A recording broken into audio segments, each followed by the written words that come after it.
Hi, guys. How are you, Maria? Oh, yeah. Maria, do you want to come into the room?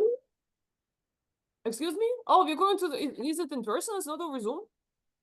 Oh, you okay? Oh, it's okay.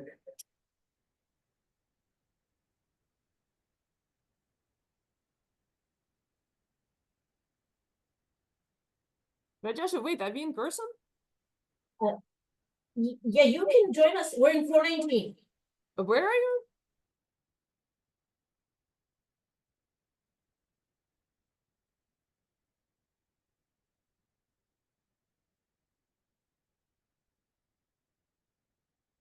Uh, 419. Ah, okay. I'm gonna be there. Oh, yeah, I didn't realize this. Okay, I'm coming right there. I'll be right there.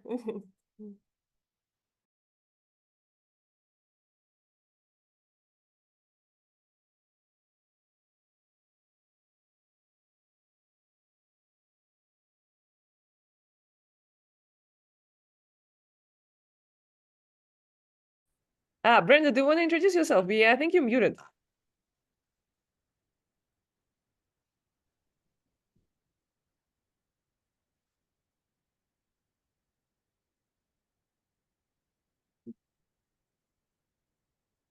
Maria, maybe you and I could go first while Brenda is trying to unmute.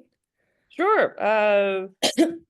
So, Bhuvan, go ahead. Sure, yeah. Hey, everyone. I'm Bhuvana Krishnaswamy. I'm an assistant professor in Wisconsin. I'm in the Department of Electrical and Computer. My group works in wireless networks, low power wireless. And we focus on algorithm system, lately getting into a little bit of machine learning in wireless through Athena as well. So it's been interesting exploring new topics in our group. So hello everyone, I'm Maria Gorlatova. I am an assistant professor here at Duke. I work on mobile systems, and these days it's a lot of work on mobile augmented reality and via Athena and other projects, the intersection of AI and augmented reality. Brenda, I don't know if you can unmute yourself now. Yes, Yeah. now I can. Sorry. Hello, everyone. My name is Brenda. I'm from Brazil. Well, I'm a software engineering, working as a data analyst and doing some projects in the area of natural language processing. And that's it, a bit about me. Lovely, thank you. Is Han there? I don't think so. I messaged them and they haven't responded. Oh, okay. I can go. Can you hear me? Yes? Yeah. Okay. I'm Rajashi Runton. I am the program manager for the Athena Institute and looking forward to a great discussion. I'll go next. I am Sandra Roach. I'm with Athena. I'm with the ECE department. I'm a researcher there out of Duke University. Hello, Sandra. Hi, everybody. I'm Karis. I'm also a researcher with the Athena Institute, and I work very closely with Sandra, as well as a lot of people here from Duke. Nice. So why don't we begin? Yeah, we can go ahead and begin. So I do have a couple questions for our wonderful panelists today. So we'll start at the beginning.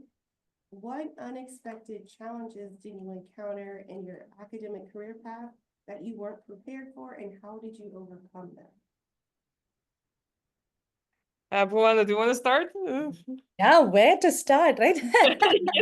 Which part of the academic career? I know, Keres, you sent over some of these questions, and Yeah. since I saw that, I've been thinking a little bit, and there are at least, I think all of us who've been in academia knows that there are quite a few challenges that we don't really plan for. So, but there were two who, which I think made a big impact in my career path. The first one was how I picked my research topic. So when I, as an undergrad, doing my undergrad degree in electrical and electronics engineering, I I didn't know what PhD was. My undergrad school focused on courses, not so much on research. But I did want to do a PhD because I really enjoy teaching, and that's what I heard. You have to have a PhD to become a faculty, and that's what I wanted to do.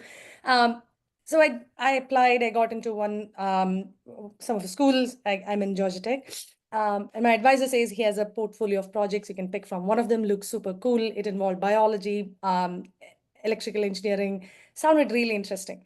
I signed up. I wanted to explore that. After almost 1 year into it, I realize I'm completely lost. I have no understanding of the problem. My collaborators seem to think suddenly I have all the answers, and my advisor is expecting me to work with them, and I am completely unprepared for that. There was a good amount of time when I was convinced that I did not want to continue either this program, or this program. Maybe graduate, and that was a really tough position for someone in their early 20s to be in, I think. And as a grad student, I had no clue how to navigate that. And I think my advisor played a big role in how to navigate it, in somehow giving the right balance of independence to find my path, and the right amount of guidance to lead me there. So the biggest help I got from my advisor was to give me time. He said, you don't have to figure this out right now, and you don't have to work in this problem if you really hate it. And while also inspiring me every now and then on what the potential of this area is. And I think the way I overcame was time and putting in more effort to understand the area better. But the unexpected challenge itself was that I was not ready for the responsibility and expectation of a collaborative research environment early on in my career. And I'll give Maria a chance to talk about before talking about all the other challenges that were in my. All the other challenges. Yeah, that's all the other challenges, right? And especially for the subject of how you overcame them. I don't know if I have advice. So I guess for me, taking my academic career broadly, stepping away from PhD and going into more recent things, I think what probably has been hard, what I truly didn't expect, is how in the faculty position, how there are so many demands on your time for things other than research. One is laughing. And for me, the hardest part, I must say, has been the expectations around teaching. That I want, so I have this aversion to standing up in front of the classroom and sucking, because I have an aversion to doing a bad job in front of groups of people. But it feels that to prepare for lectures to the level that I would feel is spectacular, it just doesn't work. So this is one part that I have been struggling with pretty much since I started, that teaching, I find the expectations of teaching, it's just really hard. I am prepared for the hardships of research, but I'm not prepared for that, for having to combine it with teaching. So, but I must say, Duke has been really good at helping us deal with this, that we are able, for instance, to keep teaching the same course year after year, which is very helpful. So I would say for PhD students who are going on the job market, one lesson would be to pay attention to what schools do to foster the career of junior faculty, because this fact of dealing with finding teaching overwhelming is very typical. So you want to be in a place that just pay attention to that, and you want to be in a place that will help you one way or another. And that's I think that's my, again, there are many challenges. Yeah. And I definitely understand it can be a lot. Yes, it Especially can be a now, lot. it's just- Yes. And I think you both Yeah. touched on this a little bit, but what strategies have you all been able to be most effective while maintaining a lot of this work-life balance? I know it's hard to have balance in both work and life and also research and teaching. But are there any strategies that you found would be successful in such a demanding environment? Luana, do you want to take that? Sure. Yeah. So I don't know if it's working well or not, but I have older siblings. My sister used to tell me this when she has two kids. When she had her first kid, her manager apparently put her up on a really time critical project, and the rest of the team was quite confused as to why a new parent is being put up for a time sensitive one. And the manager's answer was that parents want to get back home to their kids as soon as they can. And that would mean they'll complete this project in the shortest amount of time. So if you know the person is a good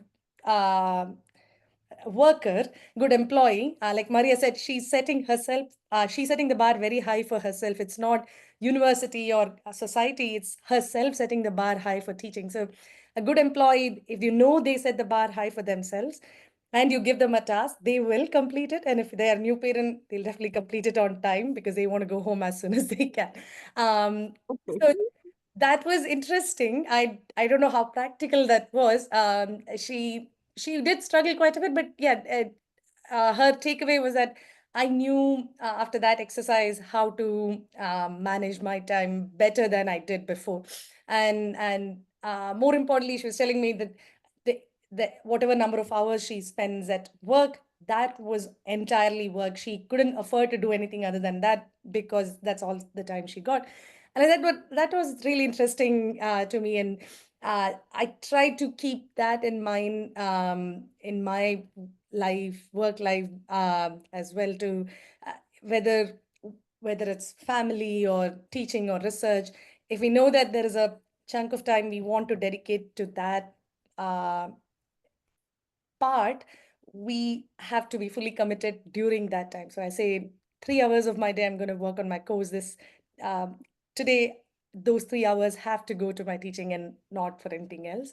That's been really helpful to look at this as a space-time problem in my calendar rather than just a task-oriented process. Yeah. Time management.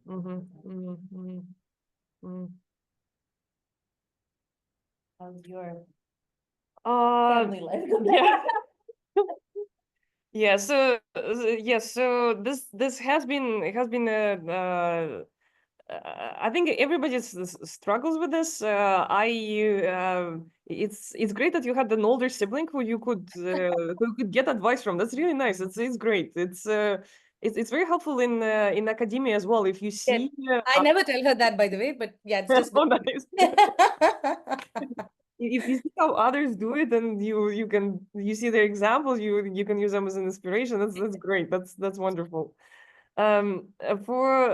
For me, I think what what works well for me is setting some personal, so indeed time management, also setting some personal goals that there are things that I just there are for instance, I would like to run a race. I would like to run a fast 10K this year, and there is a program. There is a program that that is known to give those kinds of results and requires that you run 4 times a week. So I just put that on my calendar, and and I don't touch it. So then if there is a deadline or there's something else, I just will have to it has to work around this part of the schedule because it's just on the schedule. And I think this works for a lot of people. It's especially it's helpful for some people find it helpful to do group to commit to group personal activities, because then you let in the group down if you don't show up. Or committing to working with a coach, because then it's your money that's not being used. And so I think that it is a trade-off, but it is helpful. In terms of kids, yeah, it's I think it's just the reality that until my kids go to college, I won't be able to work as much as I used to be able to work. and it's just it's a fact of life. I mean, I want to, but there's a mental shift also that could help, that you go from counting hours you work to more having this perspective that time with kids recharges you. It gives you more perspective. You get a different experience. You spend time on things that matter in life. So all of that kind of adds up. But I think also for me, currently so I have two kids, and my youngest is now 2.5. So I feel like I'm finally getting to the stage where I can even think about this because I'm out of diapers and we're now at the stage where I can think about this, how to manage things. Otherwise, it for a while it has been just surviving. Do you Yeah. have a good support system around you at home? So so my husband is very supportive, and he's somewhat flexible in his job. He's able to work from home a lot, which helps. So then if somebody needs to stay home with a kid, then it helps. The hardest for us have been times where he had key career responsibilities as well. So the hardest for us has been a couple of months where he started a new job and then he had to prove himself. So that was rough. Yeah. Pavana, what about you? Oh, in terms of kids in RSS? Support structure. Support structures for Oh, that. support structure. I see. I see. Yeah. So yes, I for a while, our parents were around to help us out. That was heaven. When I was almost 2 year old. When people used to ask me, how is parenthood, I said I don't know, because our family does most of the heavy lifting. I think I was a food source for a while. That was all I was. But now we are facing some of those challenges. Yeah, my son goes to daycare. Some of the structure that I talked about, I think it's become a constant response to my students, my colleagues. Evening 4 to 9 p.m., I'm unresponsive to anything, however time Yep. sensitive it is. So I've said Yep. that. I think internally that structure was also set in my mind. Even if we have a deadline, 4 to 9 p.m. Yep. Cannot be touched, and which means the rest 8 to 4 or whatever in the morning and after 9, I have to make my day as efficient as I can, because this 5 hours is gone entirely. So that structure, even if I know for sure I'm not going to get things done, I cannot touch this 4 to 9. So the support system definitely helped. It wasn't as strict until recently. But yeah, my spouse has a flexible job as well, and that really helps. Yeah, I think it's the same for us as well. So the 4 to 9 p.m. untouchable, I think that's very standard for Yeah. for this age. And people, I think people genuinely respect that. It's That's right. Yeah. basically. Yeah. Yeah. I'm sorry. No, do you- no. I Yeah. just, this got me thinking about another question. Do you feel like your career was slowed down at any point because of your other responsibilities? You go. Yes and no. I think yes, in that I'm guessing this is still in the context of kids, right? In that, yeah. So I was going to say there are different parts of a career, and it doesn't have to be a particular event. All of us do go through ups and downs in our career. There's been I still, back then I didn't realize, but there was an entire semester during my PhD uh, where nothing worked, and not outcome. I didn't have any say advances made in those 6 months. Wherever I was in my research in January was where I was in August, not because of lack of effort, but just that things didn't work. So I figured that happens in everyone's career, irrespective of the career path too, academia, industry, everywhere that happens, right? And I feel we need to go through that too. Every now and then we need to see us being unproductive to recognize that and get out of that. So yeah, there have been multiple instances where this has happened. A particularly long one was when I started my career as a junior faculty. So like I said earlier, my PhD was in biological sensing and communication. When I started my position here at Wisconsin, the first 6 months I was still trying to continue some of those ideas, and it was not happening because I couldn't find the right collaborations and I couldn't get the right problems working moving forward. So I made a conscious choice to switch to low power wireless because there were a lot of similarities in areas, in concepts. But the areas were so different. Communities were different. Nobody in the new community knew me. I didn't know what I was doing either. So my students, I had to build that trust with my students. So there was a 1 to 1.5 years where the outcome from our group was zero because I didn't publish in the old area since I was focusing on the new one. Nothing in the new because we haven't made any contribution there.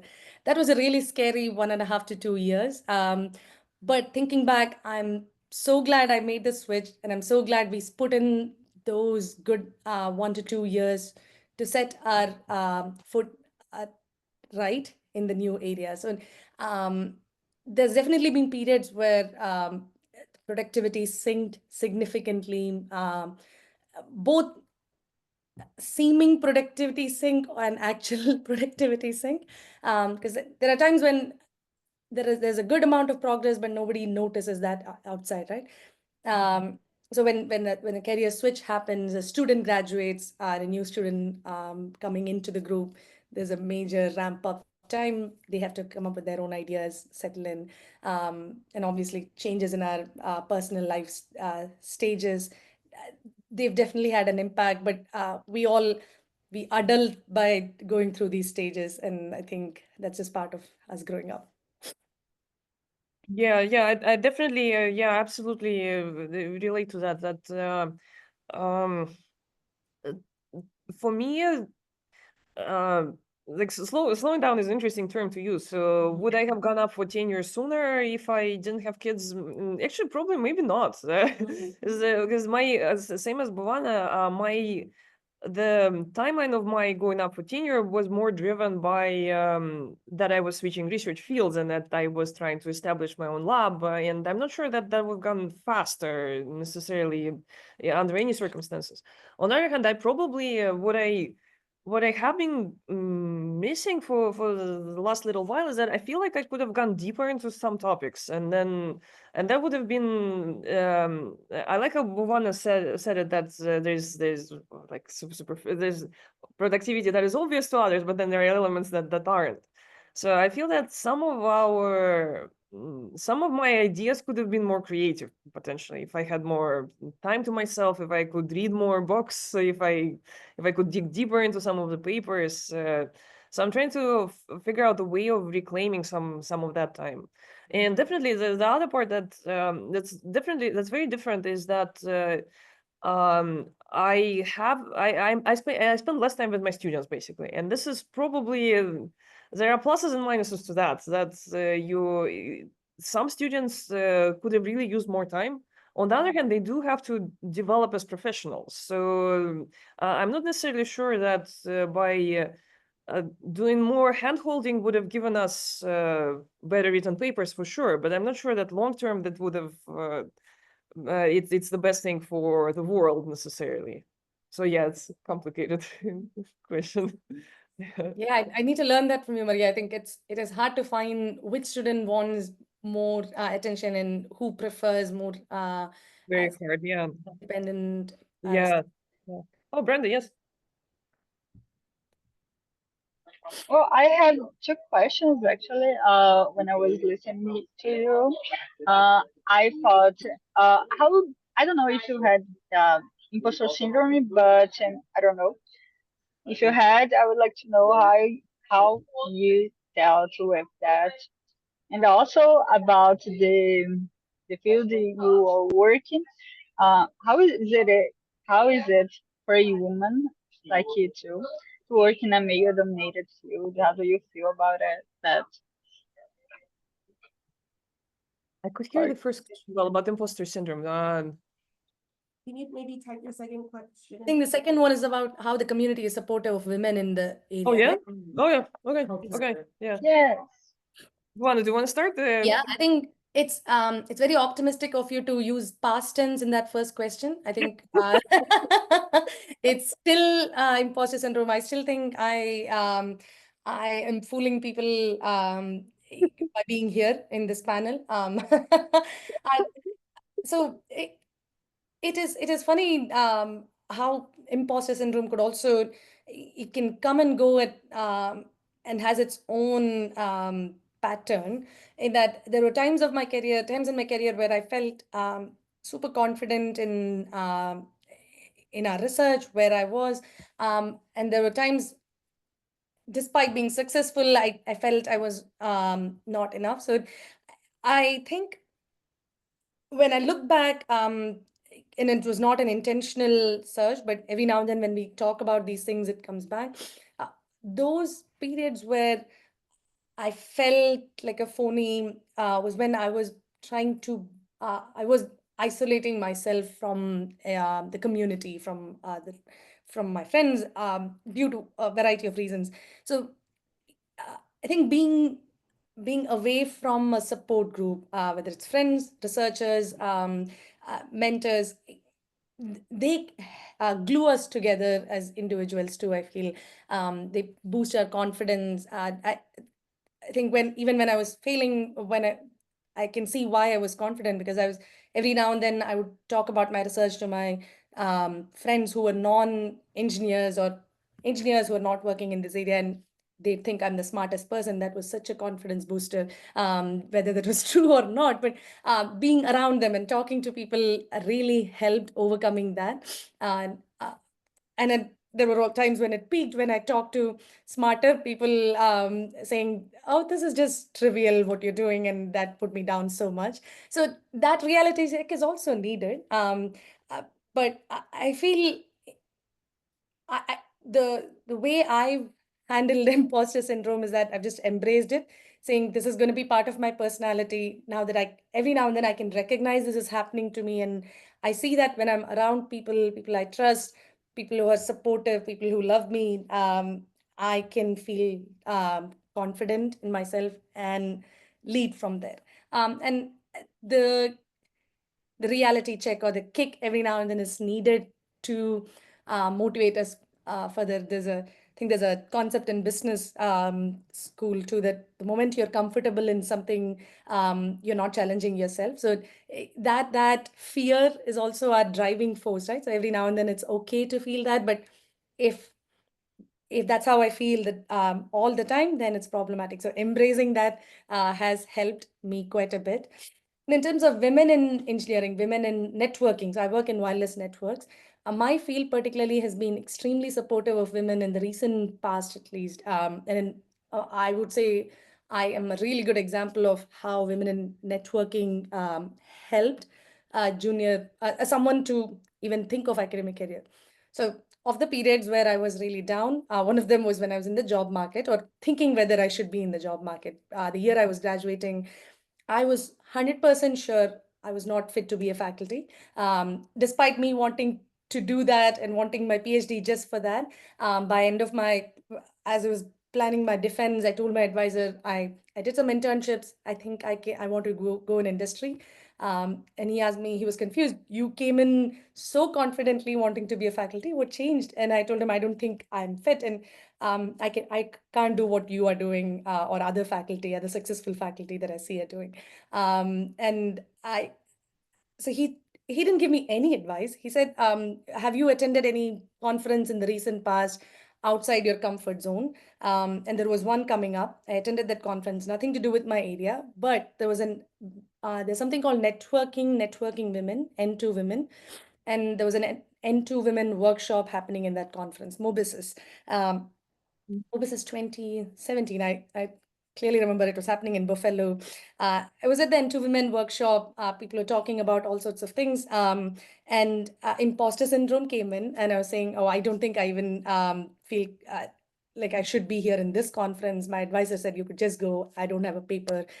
And one of the panelists, Robin, I know this is a long story. I Yeah. promise this has a good ending. One of the faculty at the Into Women workshop is Robin Kravitz. She's in UIUC. She's a fantastic supporter for women in networking.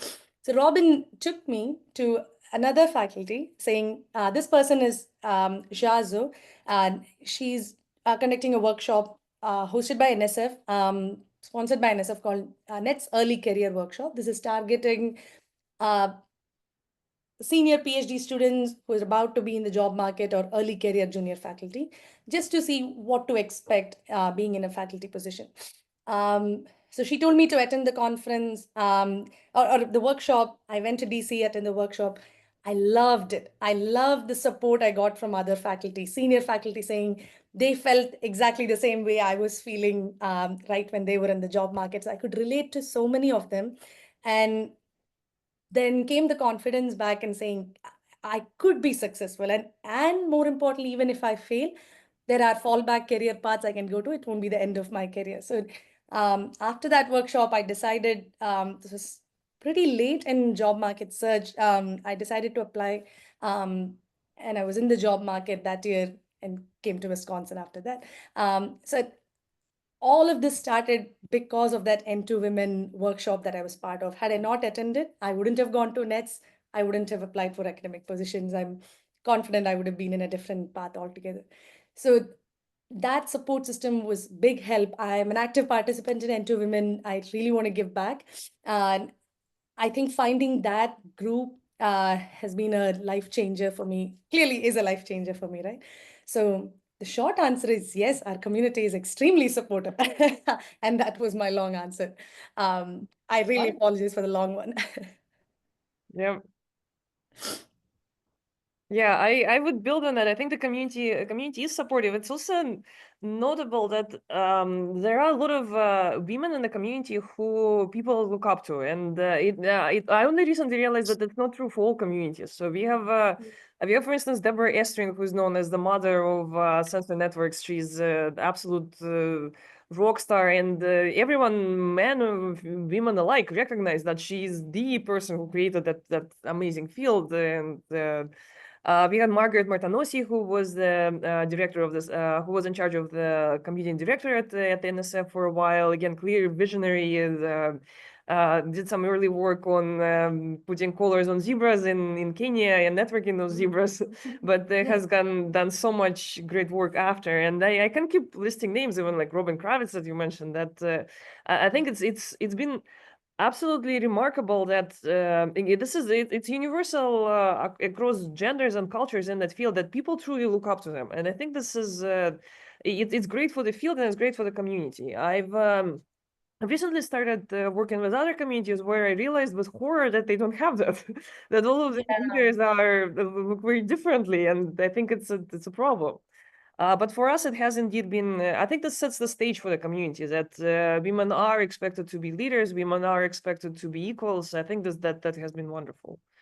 In terms of going back to the question of imposter syndrome, so I have a fairly structured approach that I forgot where I learned it, but I keep a feel good folder where I put everything that everything good things that happen. So if a student writes to me that, oh, thank you for the letter of reference, I secured this wonderful fellowship, or if I loved your course, or I received some kind of I interviewed somewhere, and one of the leaders on the field sent me a very lovely note that you this and this, and it's just so great. So I store those things away, and they go with some yeah, and That's awesome. and well, yeah, but and it becomes this thing, and some things are major, like if you get an award, it goes there. But lots of those minor things, they add up, and then if you feel very bad about something, it's nice to revisit that. It gives you confidence.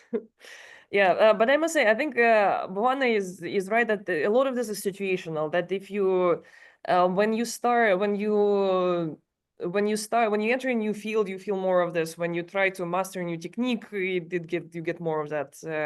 So it's but that is a sign that you're stretching yourself. So it's a good thing, but it needs to be managed. Yes.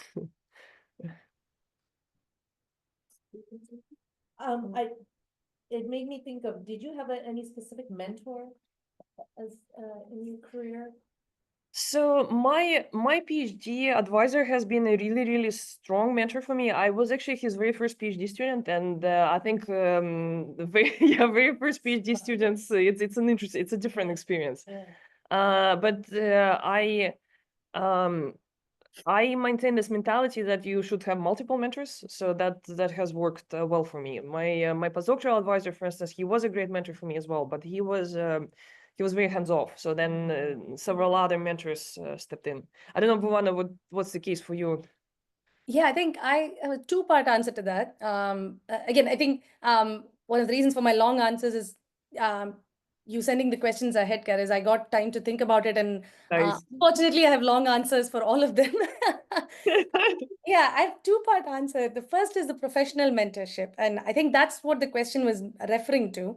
Like Maria said, I look up to my PhD advisor a lot. He has been, and still is one of the strongest supporters of me, um, he- and um, and continues to give me good advice, something that I trust. But as Maria pointed out, more than one mentor is really important, because however well-meaning a person is, our journey is our journey, and what is best for us um, may or may not be what the most well-intentioned mentors advises, right? So we need few perspectives to decide which one we like, and that'll help us also validate some of our perspective and seeing where are we leaning towards. So find keep your mind and ears open for mentors and wherever we find. The second part, I think, I also feel families can your closest circle, your enough family can be really strong. Can be really strong mentors. They need not understand your research field. They need not understand um, the technical challenges that you're facing, but they are, in my case at least, they are someone whom I trust with my life, and I know uh, there's also a lot of similarities in the way we think, so they can relate to what I'm saying, or more importantly, what I'm not saying. They understand that better, and I find mentoring through them. I think one of my first answers was from my sister, who has uh, who didn't wait to go to industry after her undergrad. She did not want to go to grad school. So she hate being in school, academia, but her advice is so on point for my career as well. So I look up to my family, my siblings and parents for mentorship as well. But mentors and role models are really important factors for anyone, for that matter. And they've played a major role in how my career has shaped up, how me as an individual is growing.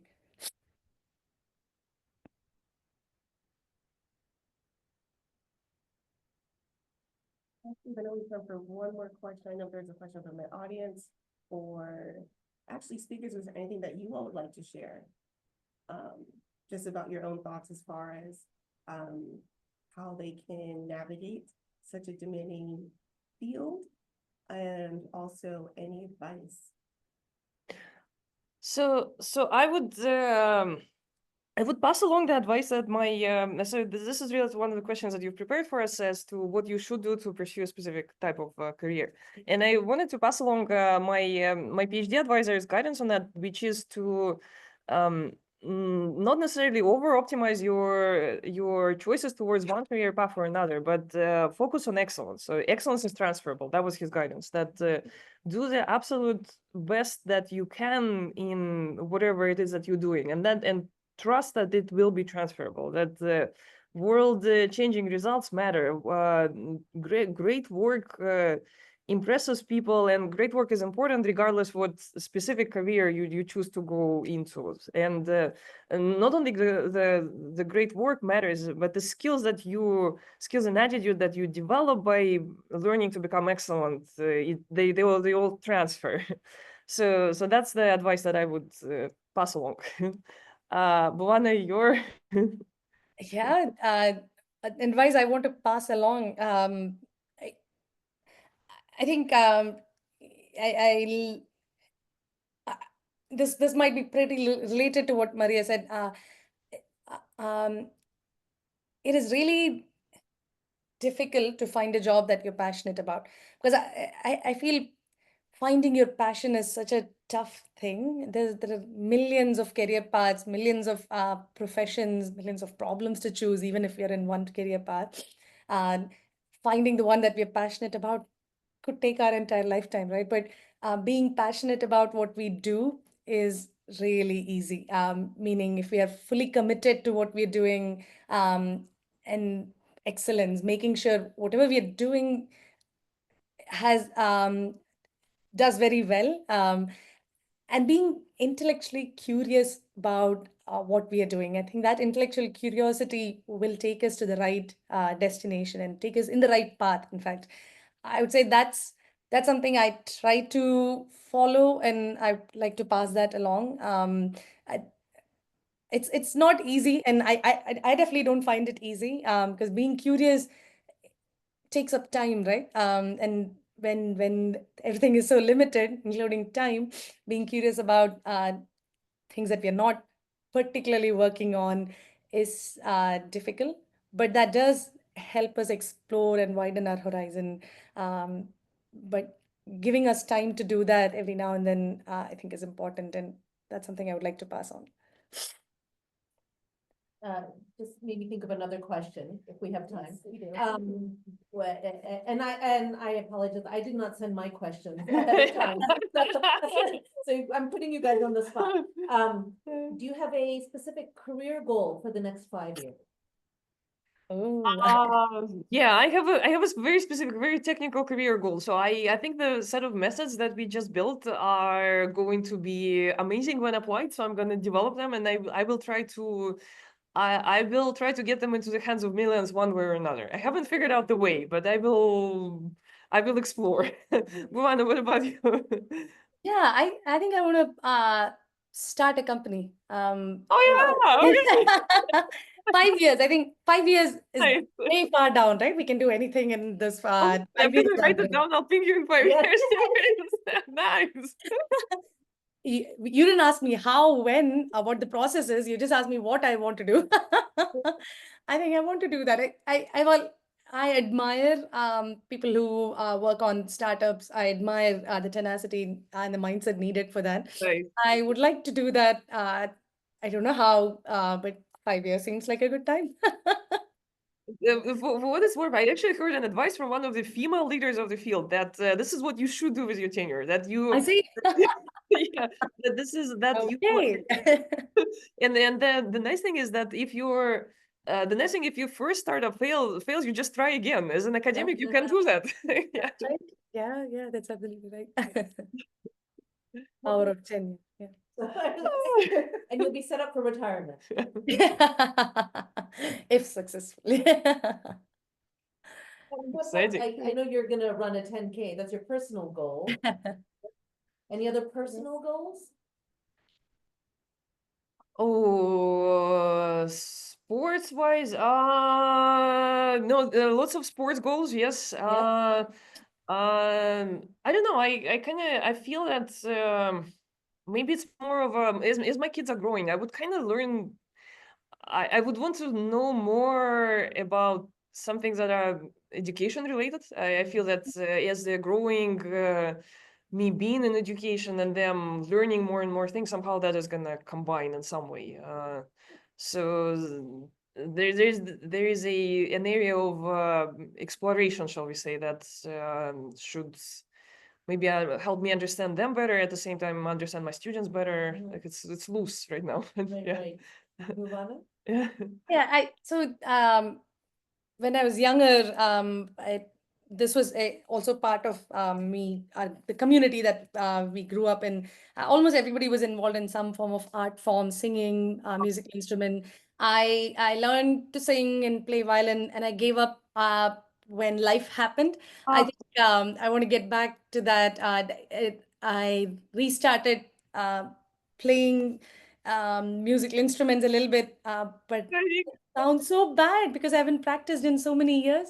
I think that's a personal goal of mine to play something that doesn't sound so bad. Oh my God, I'm gonna have so much fun catching up with you at the next conference. If you want to talk about this, I think the next time we should. Violin. Yeah. Yeah. Or let's combine the goal, play violin while running a 10K.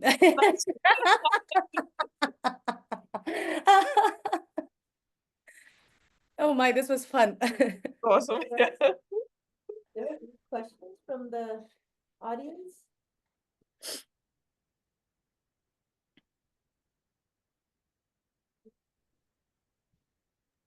Well, I have one question actually. Um, like this year and the last year, we have been talking about ChatGPT a lot. So, what do you think these big artificial intelligence will affect how ChatGPT will affect your area of research? I don't know. So yeah, so I would say that what we have discovered in our research is that I was a bit of a skeptic at first, but we work on scene understanding, on understanding visual contents of what an augmented reality device has seen. And I must say, I think in this field, multimodal language models are transformative, that you get to a completely different level of performance. I was not convinced at first, but after we finished our first project and we realized that the multimodal LLMs are way easier to deploy and they work much better. And it's and the delta is humongous. So if you're used to seeing accuracy in the levels of 70s, then you deploy the very same approach on a VLM and you get accuracy in the 90s. And I think this is it's one of the things that I mentioned, commercializing the technology. I think a lot of this, not only this is very promising, but this is it's ready it will be ready to hit markets very soon. So I think for augmented reality, I think it's transformational, and there are many elements of it. For augmented and virtual reality, the difficulty of generating 3D content has been a bottleneck, and now Gen AI models are on the cusp of making it really, really easy. So this is, and the level of community is aware of it. Everybody understands it. The Gen AI workshops are attended by order of magnitude more people than other workshops. So I think for us it will be transformational. What's your take? Yeah, I think in networking, at least, there are some theoretical bounds beyond which you can't do anything. Oh And yeah, yeah, for a while, we've been hitting closer and closer to that.